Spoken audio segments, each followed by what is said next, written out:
The Kings left their defense in LA in an ugly loss to the Flames to snap a 4-game win streak and start a 4-game road trip. We'll break it down and tell you why Jonathan Quick should be upset with his teammates, all that and more on this edition of Locked On LA Kings.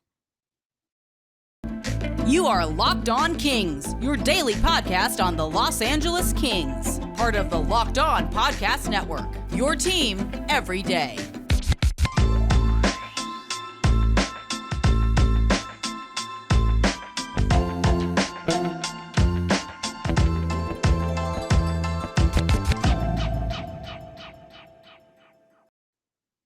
Hey, Kings fans, welcome to Locked On LA Kings, your team every day. Thanks for making Locked On LA Kings your first listen every day. We are free and available wherever you get your podcasts and on YouTube. Please like and subscribe if you're enjoying this content. At last check, we were at 866 subscribers. Our next goal, obviously, is 900 by the end of the month. Looks like we're on track to hit that goal. But if you have not subscribed or liked the YouTube channel yet, we would really appreciate you doing that and helping us out. Also, if you can remember to tell your fellow Kings fans about the podcast or the YouTube channel, we would appreciate that as well. Thank you to everyone who has been supporting the Locked On LA Kings podcast and YouTube channel. My name is Eddie Garcia. I am your host of Locked On LA Kings. I've worked in sports media for almost 30 years. For the past 20 plus years, I've been at the Fox Sports Radio Network. Also co-host of the Puck Podcast, a weekly NHL review show that's been putting out content for the past 16 years. And of course, a very passionate LA Kings fan for 30 plus years. Real quick, if you were a listener of the podcast, apologies for some issues we had with Monday's show. Unfortunately, it was something that it was out of my hands. I upload the show and then it's out there. And unfortunately, it didn't show up on my iTunes podcast account until about 7:30 p.m., even though I posted it about 5 hours earlier. Hopefully, it was a one-time issue. Unfortunately, things go sideways every once in a while. But if you had a problem getting the podcast yesterday in a timely fashion, I apologize for that. But like I said, unfortunately, it was something that was out of my control. Also, you may be able to hear in my voice that I am fighting a bit of a bug. So I don't sound as wonderful as I normally do. But as somebody famous once said, the show must go on. And so we're here doing the podcast, and thank you for putting up with my sexy raspy voice today.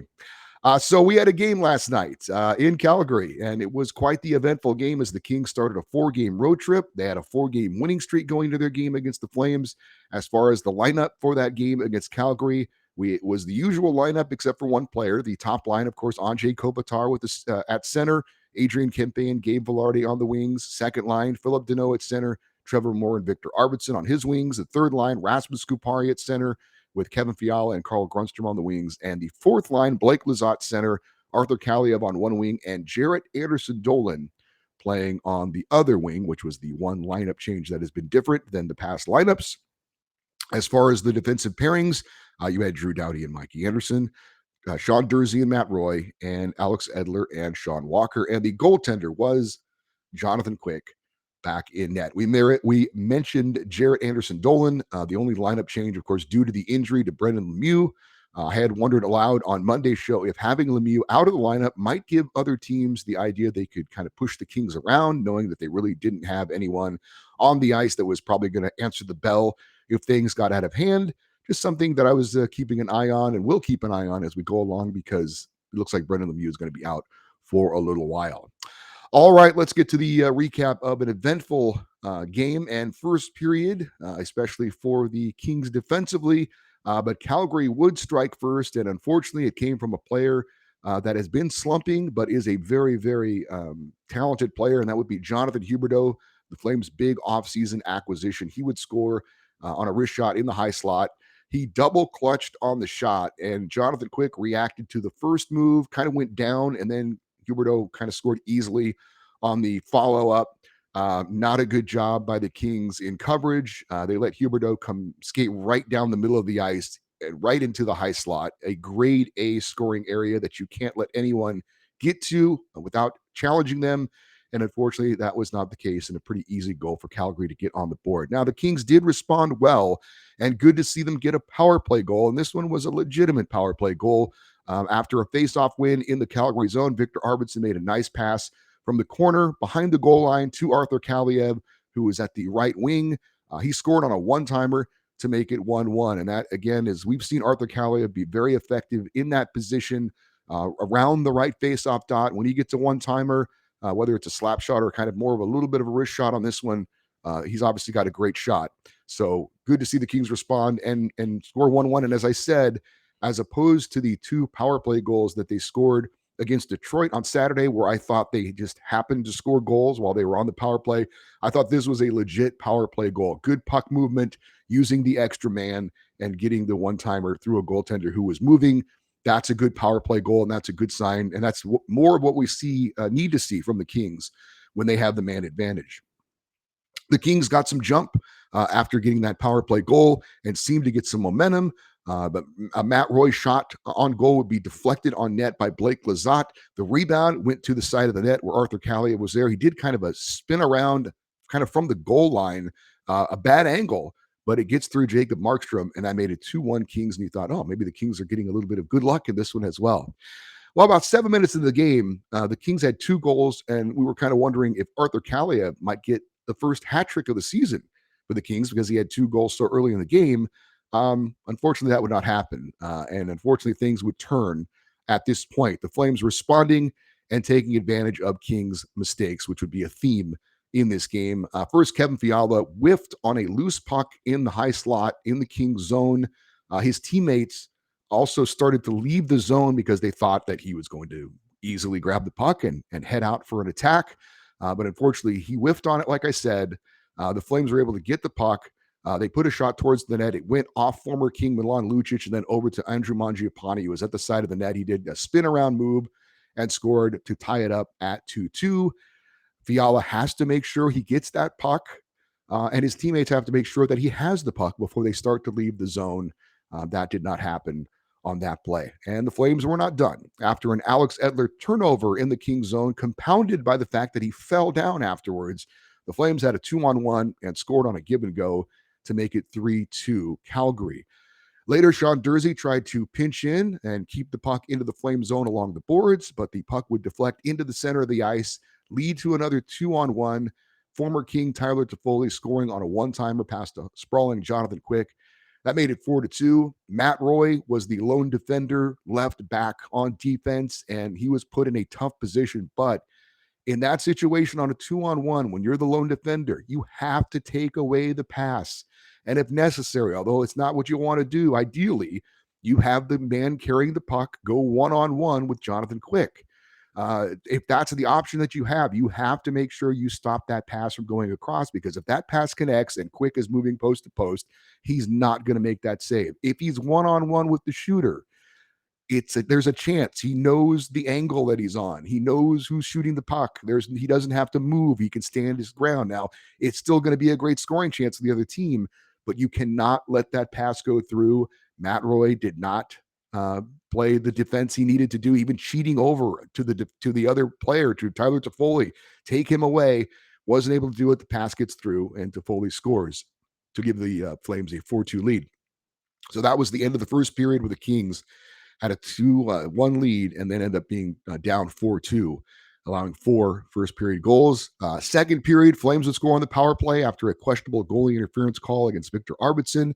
Rebound of a Toffoli shot was put in to make it 5-2. Todd McClellan would call a timeout at that point.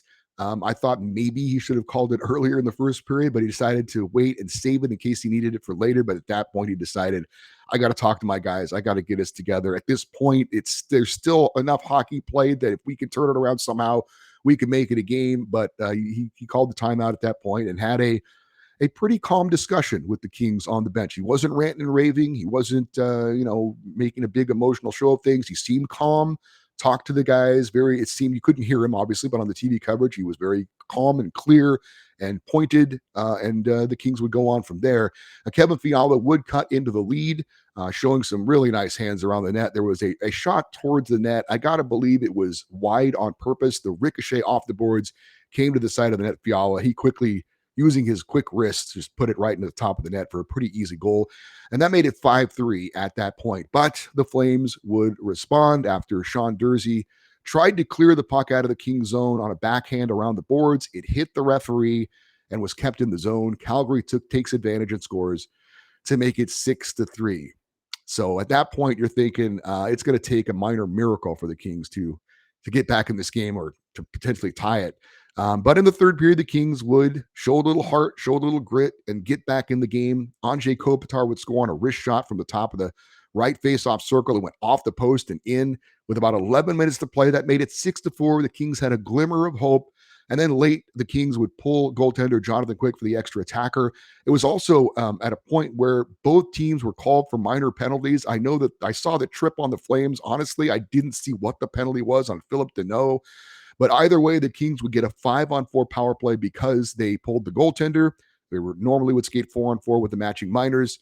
A nice defensive play by Adrian Kempe with the empty net to break up a scoring chance. And then later on in that same sequence, he would score with about a minute 19 to go to make it a 1-goal game at 6-5. And the Kings had a golden opportunity to actually tie this thing up in the dying seconds. Anze Kopitar with the puck at the side of the net with 21 seconds to play. Put a good shot on net, but Calgary goalie Jacob Markstrom comes up with the literal game-winning save.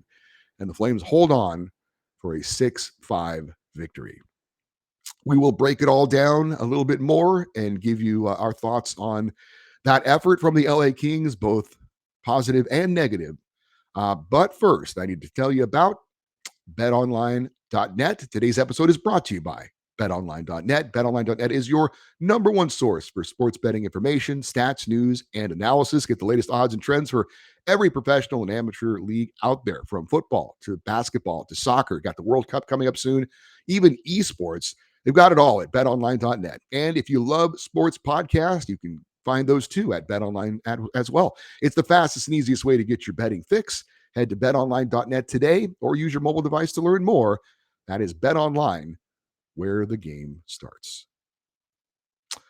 So the big takeaway from the loss in Calgary for me, and I'm sure for a lot of you as well, was the awful team defensive performance by the LA Kings, particularly in the opening period. The Kings allowing 4 goals, and all 4 goals, I thought they absolutely hung goalie Jonathan Quick out to dry. People who didn't watch the game or just see the score, the box score, they see Quick allowed 6 goals, and they're going to understandably think that he stinks. And actually, he didn't. As a matter of fact, you could even argue that he played really well, all things considered. The score could have been a lot worse. And I think, being a big football fan, sometimes I think of the goaltender a little bit like the quarterback, in that he is, no matter how talented he is, he's at the mercy of his offensive line. If you're a quarterback, right? It doesn't matter how good you are. If you don't have time to throw the ball, if you're getting constantly pressured, you're going to make mistakes. You're going to throw interceptions. You're going to have incompletions. Well, if you're a goaltender and you have a defense that is constantly giving up grade A scoring chances, odd man rushes, breakaways, you can only do so much. And even a very good goalie like Jonathan Quick, he's gonna battle, but you got to help him out. I don't care who the goalie is. You can't give up odd man rushes. You can't give up shots in the high slot uncontested. Most of the time, with guys, professional goal scorers, guys like Jonathan Huberdeau and Andrew Mangiapane and Tyler Toffoli, those guys are snipers, man. They know how to put the puck in the net. And Jonathan Quick didn't have any support, in particular in that first period, from his teammates. When he was given a fighting chance, when he didn't have to make saves on odd man rushes or uncontested shots in the high slot, he did well. I thought he did really well. There was a breakaway where he stopped Elias Lindholm of the Flames and made several other big saves to keep the Kings at least in fighting distance to try and get back into it, which they did. But it was, we've seen this from the Kings before, but I kind of thought maybe they had moved on from this a little bit, right? We've seen some poor defensive efforts from the Kings in various periods this season. But lately, it seemed like they had put that behind them. And I was really surprised by this because if this was Calgary a season ago, where they were wheeling and dealing and high flying and scoring, maybe I could have saw it. But the Flames are struggling coming into this game offensively, and for them to break out like this was pretty disappointing. And look, you give them credit for putting the puck in the net, but to me, when it was all said and done, the Kings played a very, very poor defensive team first period. Very poor. And for the game as a whole, it was, they did respond after that. It wasn't nearly as bad the second and third period, but that first period was some of the worst defensive team hockey I've seen the Kings play this season. And that was very, very disappointing. I do give the Kings some credit. They did stage a comeback. They showed some heart. They showed some fight, ended up making it a 1-goal game and had a really good chance late. So that's a good sign. But again, that can't cover up, the total team effort in this one, and especially team defense in that first period. There have been some moments this year where the Kings have gotten a little unlucky, but Kevin Fiala missing a puck in the high slot. I mean, this is a guy who is an elite NHL player, and it wasn't a bouncing puck. He was trying to get the puck and get out of the zone quickly, and he wanted to get an offensive rush going, but you gotta get the puck first. And so just little things like that. I've mentioned it before in hockey. A lot of times, little things turn into big things, and that was a tough one. That first period was really tough, and like I said, Jonathan Quick had every right to be not so happy with his teammates. I'm sure that in between intermissions, between the first and second, there were some harsh words spoken, which needed to be said.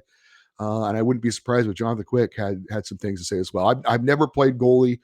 I haven't been in that position, but it's one of those things. Like I said, you're really at the mercy of your teammates sometimes, and his teammates really let him down. And I thought maybe during that timeout, maybe Todd McClellan said something to that effect, that you guys are letting Quickie down. He's doing everything. He's battling, because he did make a nice save not too far before the timeout was called, where like if I was Todd McClellan, that's what I would have said. I would have tried to put some guilt into the team and say, man, hey, you're leaving our goaltender out to dry. You guys have got to help him out. He's doing everything he can to keep in this game. Show some pride in helping out your teammates. So anyway, and that was disappointing. That was a very disappointing defensive effort by the LA Kings, obviously. The Kings were 1 for 2 on the power play. As I said, that power play goal, the first goal that they scored on the power play, was a legit power play goal. That was good puck movement. That was using the extra man. That was getting a goal. So that was a little bit of a positive sign. The second power play they had, though, came at a crucial moment. There was about 9 minutes to go. Arthur Kaliev went strong to the net, drew a hooking call, and they were looking to make it a 1-goal game at that point. And we don't need to just see the Kings power play get going, but it also has to be a weapon. That, again, a key moment, 9 minutes to go. You score on that power play, you still got a lot of time and all the momentum to get that game-tying goal. Now, they eventually did get the game-tying goal, but it was very late and they didn't have much time left. But that, again, when you get a power play in a key moment, looking to tie up a game, maybe looking for a late goal to give you the lead or a late goal to put a dagger in an opponent, those are the power plays you really have to capitalize on. They had their chance. They didn't score. So again, it's not just about getting the Kings power play on track, which of course we want, but it's also about in those key moments when you get a man advantage, you have to have that power play as a weapon to use to get you back into games or to give you a lead. And the Kings, unfortunately, had a great chance with 9 minutes to go with the extra attacker and could not take advantage of it. Did want to mention Jarrett Anderson-Dolan. Did keep a bit of an eye on him because he's in the lineup and he was playing back home in Calgary. He had a lot of energy, not only because he was playing period, but playing back in his hometown. And I know that his family was there watching as well. And he did not have a point in this one, but he was what I expected. He's a bit faster and more skilled than Brendan Lemieux. He did have a few very good forecheck efforts. I will say that I thought the Flames were very physical against the Kings. Victor Arvidsson and Blake Lizotte took big hits in this one, and the Kings didn't do much about it. Now, would those hits have happened if Brendan Lemieux was still in the lineup? We'll never know, but it is something that I'm keeping an eye on going forward because Lemieux's expected to be out for a while. And do other teams now think there's nobody on the ice that's going to make us be accountable and pay a price? So we're going to take our liberties with the Kings. Maybe that was the case last night, maybe not. But again, it's something that I'm going to keep an eye on going forward with Lemieux out of the lineup. So the Kings are now headed to Edmonton for a matchup against the Oilers on Wednesday, and we're going to have a special show for you tomorrow. Details on that coming up in a moment. But first, today's episode is also brought to you by SimpliSafe. Did you know that over the holidays, property crimes like burglaries and package thefts spike nationally? Porch pirates, we call them here in my area. Those people that steal packages off your porch. I mean, what a bunch of jerks. That's why our friends at Simply Safe Home Security are offering 50% off their award-winning security system so that more families can feel safe and secure this holiday season. Ordering your Simply Safe system for half off today and enjoy advanced security and greater peace of mind this holiday season. It's really cool. You can control your system from your phone with an app. You can watch crystal clear HD live stream of your security cameras. And if you can't watch, no problem. They have 24/7 professional monitoring agents using Fast Protect technology exclusively from SimpliSafe to capture critical evidence and verify any threats. They even have hazard sensors that detect fire, floods, and other threats to your home. Don't miss your chance to stay big on the only security system I recommend. Get 50% off any new SimpliSafe security system at simplisafe.com/lockedonnhl. That is the biggest discount of the year for our friends over at SimpliSafe. So don't wait. Again, that is simplisafe.com/lockedonnhl. There is no safe like SimpliSafe. All right, the Kings are on to Edmonton to face the Oilers for the first time since their playoff matchup a year ago, a game, or I should say a 7-game series where the Kings unfortunately just came up a little bit short. We're going to have a special crossover show coming up tomorrow with Locked On Oilers host Brett Holden. I've done a few of these in the past. I know that they've been pretty positively received. Did one not too long ago with Jack Bushman of Locked On Blackhawks. So basically, what it is, if you haven't seen it before, we kind of do a co-host show where I basically kind of interview him, find out what's going on with the Oilers, and then he tosses it back to me and kind of interviews me. I tell him what's going on with the Kings. And it's a pretty unique thing that we have here on the Locked On Network. So hopefully you guys will enjoy that. So again, special show tomorrow, a Locked On crossover show with Brett Holden, the host of Locked On Oilers, to talk about the Kings-Oilers showdown and the first meeting between these two teams, again, since their playoff matchup of a year ago. And I'm looking to do more of these types of shows going forward as we get into the part of the season where we can see this is a crucial game. This is a big opponent. We'll do a little bit more of these crossover shows. So hopefully you enjoy that coming up tomorrow.